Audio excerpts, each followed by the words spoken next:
Hi hello नमस्कार. मी शीतल तुमचं स्वागत करते स्लाइस ऑफ लाईफ या चॅनलमध्ये. आज आपण बघणार आहोत पावसाळ्यामध्ये आपलं घर हे स्वच्छ कसं राहील यासाठी काही मी छोट्या मोठ्या टिप्स तुम्हाला सांगणार आहे, जेणेकरून आपण ह्या जर छोट्या मोठ्या टिप्स जर आपण रोज फॉलो केल्या तर आपलं घर स्वच्छ राहण्यास मदत होईल आणि अगदी साध्या आणि सोप्या आहेत. तर चला कुठल्या आहेत ते बघू. जेव्हा आपण बाहेरून येतो आणि बाहेरून आल्यानंतर आपण ही छत्री आहे ना, ती छत्री अशीच ना फोल्ड करून ठेवतो. तर असं न करता काय करायचं आहे, छत्री ओपनच ठेवायची आहे आणि ती बाहेर म्हणजेच आपल्या दरवाजाच्या बाहेर जर स्पेस असेल तिथं अशा पद्धतीने ठेवून द्यायची आहे, जेणेकरून ओली छत्री आहे जोपर्यंत याच्यावरचं पाणी म्हणजे निथळत नाही किंवा वाळत नाही तोपर्यंत छत्री ओपनच अशी ठेवायची आहे. आणि ही छत्री अशी बाहेर ठेवल्यामुळं याच्यावरचं जे पाणी आहे ते घरात पडत नाही. त्यामुळं आपण कधी पण बाहेर आलेलं आहे ना, छत्री ही बाहेरच अशी ठेवायची आहे. आता बाहेरून आलो, समजा कुठं दुकानला गेलो, वॉकला गेलो, तर आपण शूज घालूनच जातो आणि शूज घालून पावसामध्ये गेल्यानंतर शूज आपले हे थोडेसे ओलसर होतात बघा. पाणी पडतं पावसाचं त्याच्यावरती. त्याच्यामुळं ना आपण चप्पल, शूज हे बाहेरच काढायचं आहे आणि अशा पद्धतीने उभे करून ठेवायचं आहे. आता शूज आपण बाहेर काढले, पण ते शूज ओले असतात आणि हेच ओले शूज राहिले की आपल्याला त्याचा दुर्गंध येतो. तर हाच दुर्गंध येऊ नये यासाठी मी इथे तुम्हाला एक ट्रिक सांगते. आता न्यूजपेपर बघा, मी अशा पद्धतीने ना सोफ्याच्यामध्ये जे स्टोरेज आहे ना तिथे मी ठेवत असते, जेणेकरून इकडे इकडे आपल्या घरामध्ये पसाराही होत नाही. आता हाच न्यूजपेपरची आपल्याला मी तुम्हाला एक ट्रिक सांगणार आहे. तर हाच न्यूजपेपर आपल्याला अगदी पावसाळ्यात तरी उपयोगी पडणार आहे का, आता सांगतेच. तर हे न्यूजपेपर ना याचा आपल्याला अशा पद्धतीने गोळा करून घ्यायचा आहे, म्हणजेच एकदम असा बघा अशा पद्धतीने 2 गोळे असे मी न्यूजपेपरचे केलेले आहेत. आता हेच 2 गोळे आपल्याला ना आपण शूज बाहेर काढले ना त्याच्यामध्ये ठेवायचे आहेत का, तेही सुद्धा तुम्हाला मी सांगतेच. तर हे 2 पेपरचे 2 गोळे आहेत ना, ते आपल्याला शूजमध्ये अशा पद्धतीने घालून घ्यायचे आहेत, जेणेकरून आपले शूज ज्या ओले होतात पावसामुळं, तर तोच ओलावा हे न्यूजपेपर शोषून घेतात आणि रात्रभर असेच आपण ना हे न्यूजपेपर ह्याच्या शूजमध्ये ठेवले तर की सकाळी ना आपले शूज हे ना अगदी कोरडे होतात. तर बाहेरून ज्यावेळेस आपण येतो तर बाहेरच्या मेन डोअरमध्ये आपण ना अशी पायपुसणी ठेवली पाहिजे, जेणेकरून पावसाच्या दिवसामध्ये पावसाने ना आपले पाय ओले होतात, कधी कधी चिखलाणीसुद्धा भरतात. तर त्यावेळेस ना घरात यायच्या अगोदर पायपुसणीला पाय पुसूनच आपण घरामध्ये यायचं आहे, जेणेकरून आपले पायही स्वच्छ राहतील आणि मग आपली फरचीसुद्धा स्वच्छ राहते आणि घरही स्वच्छ राहण्यास मदत होते. बाहेरून कुठून आलो की आपण हात हे धुतोच, पण आपण ज्याच्यामध्ये हात धुतो ते बेसिन स्वच्छ असलं पाहिजे. तर यासाठी रोजची रोज हे बेसिन स्वच्छ केलं पाहिजे. तर आता इथं बेसिन स्वच्छ करण्यासाठी मी इथे एक ट्रिक सांगते. इथं ना मी हार्पिकचा वापर करते. आता बऱ्याच जणांना माहितीही असेल, पण ज्यांना माहिती नाही आहे त्यांच्यासाठी ही खास टिप, की बेसिन ना हार्पिकनी इथं मी स्वच्छ करत असते. अगदी पांढरं शुभ्र निघतं बरं का.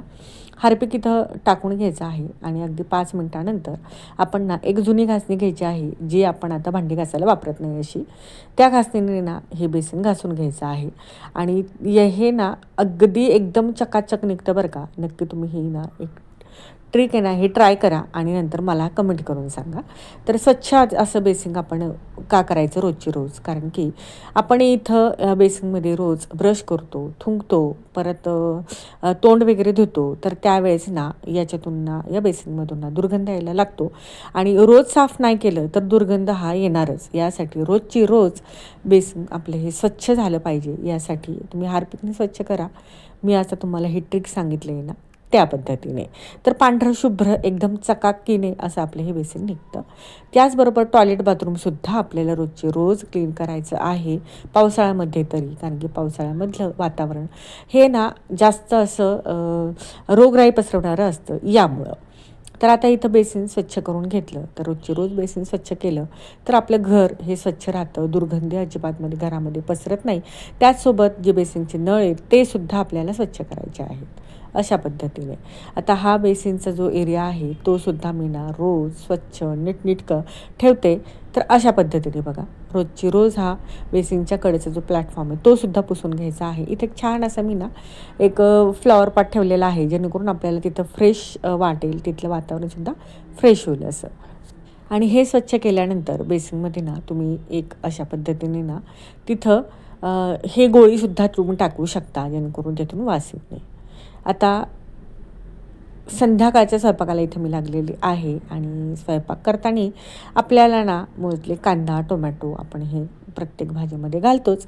आता प्रत्येकाची स्वयंपाक करण्याची ही वेगवेगळी पद्धत असते. तर आता आपण कांदा कट करतो. तर कांदा कट करताना हे वरचं जे साल आहे ना ते आपण बाजूला काढतोच. आणि बघा आता पावसाळ्यामध्ये कांद्याला अशा पद्धतीने वरती ना काळी बुरशीसुद्धा येते. तर त्यावेळेस ना कांदे स्वच्छ धुवून घ्यायचे आहेत आणि नंतर ते कट करायला घ्यायचे आहेत. आता कांद्याचं वरचं जे साल आपण काढतो तर तो बाजूलाच टाकतो.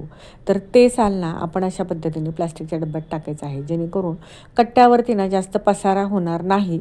आणि ज्या त्या वेळेला जर असा पसारा आपण आवरला तर आपलं ना पसारा आवरण्याचा जो टाईम आहे तो सुद्धा कमी लागतो आणि आपलं ओटाना स्वच्छ राहण्यास मदत होते. तर आता इथं मी कांदा कट करून घेतला, त्याचे साल मी एका प्लास्टिकच्या डब्यामध्ये घालून घेतलं, जेणेकरून परत पसारा आपल्याला काय आवरावा लागणार नाही. आता इथं मिरची कट केली तर मिरचीचे देठं, टोमॅटो कट केलं तर टोमॅटोचा जो खालचा भाग आहे तो, हे सगळं आपण कट करून ना तर प्लॅस्टिकच्या डब्यामध्ये टाकायचं आहे. आता ना आपल्याकडे असे प्लॅस्टिकचे डबे ना असतातच. आपल्याला पार्सल म्हणा किंवा स्वीटहोममधून आपण काही स्वीट आणलं, समजा रसमलाई आणली, दही आणलं, त्यावेळेस ना असे प्लॅस्टिकचे डबे येतातच. तर अशा पद्धतीने त्याचा वापर ना कचरा आहे टाकण्यात ठेवा आणि नंतर हा डब्बा भरला की आपण ना मग डस्टबिनमध्ये टाकून द्यायचा आहे. आता हे झाली आपली ओटा स्वच्छ राहण्याची टिप. आता आपण ज्यावेळेस स्वयंपाक करतो, आता इथं समजा फोडणी वगैरे आपण घालतो. तर फोडणी घातल्यानंतर इथं ना आता फोडणी तडका दिला तर त्यावेळेस आपल्या फोडणीचा धूर होतो आणि हाच धूर आपला ना घरामध्ये सगळीकडे पसरतो आणि मग घरामध्ये ना ओलावा राहतो. मग कुठंतरी ओलावा राहिला की मग घरामध्ये नंतर कुबट वास येतो आणि पावसाळ्यामध्ये ना ऊन नसल्यामुळं हा प्रॉब्लेम होतोच. त्यावेळेस तुमच्याकडे चिमणी असेल तर चिमणी चालू करून तुम्ही हा तडका द्या किंवा फोडणी द्या. आता मी म्हणत नाही सगळ्यांच्या घरी चिमणी असेल, पण ज्यांच्या घरी चिमणी नसेल त्यांनासुद्धा एक मी साधा आणि सोपा उपाय सांगणार आहे. तर आता इथं फोडणी देत असताना आपली जिरी मोहरी टाकतो, हिंग टाकतो आणि त्याचा धूर होतो, तडका जोरात देतो आणि सगळ्या महिलांना सवय असते की चांगला कडकडे तडका दिल्याशिवाय ना आपल्याला स्वयंपाक झाल्याशिवाय सारखा वाटत नाही बरं का. तर हे बघा अशा पद्धतीने फोडणीचा धूर होतो ना त्यावेळेस काय करायचं आहे ते सुद्धा सांगते. आपल्या किचनला खिडकी असतेच. आता माझ्या किचनला समोरून जरी खिडकी नसेल तरी साईडला खिडकी असते. तर स्वयंपाक करण्याच्या टायमाला, फोडणी द्यायच्या टायमाला तुम्ही अशा पद्धतीने ना ही स्वयंपाकघरातली जी खिडकी आहे ती ओपन ठेवा, जेणेकरून तो धूर ना पटकन बाहेर जाण्यास मदत होईल आणि घरामध्ये म्हणजेच किचनमध्ये धूर हा साचून राहणार नाही अशा पद्धतीने.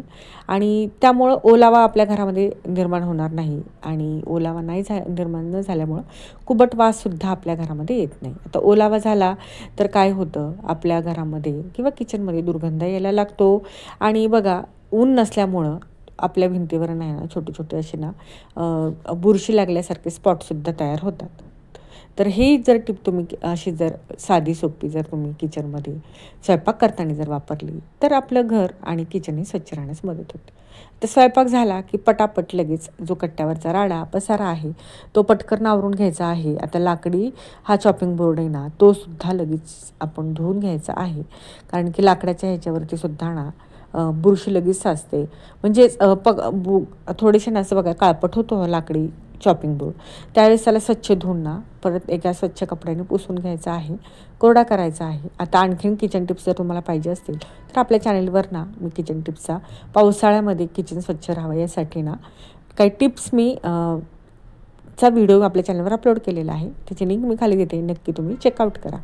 स्वयंपाक झाला की पटकन ओटा अशा पद्धतीने क्लीन करा, स्वच्छ करा आणि मेन म्हणजे कोरड्या कपड्यांनी तो पुसून घ्या, जेणेकरून आपला ओटा जर कोरडा असेल तर चिलटे माशा हे येत नाहीत. आणि बघा कोरडा ओटा जर असेल तर त्याचा दुर्गंधसुद्धा येत नाही. ओलावा राहिला की मग थोड्या वेळाने ना त्याचा वास येतो.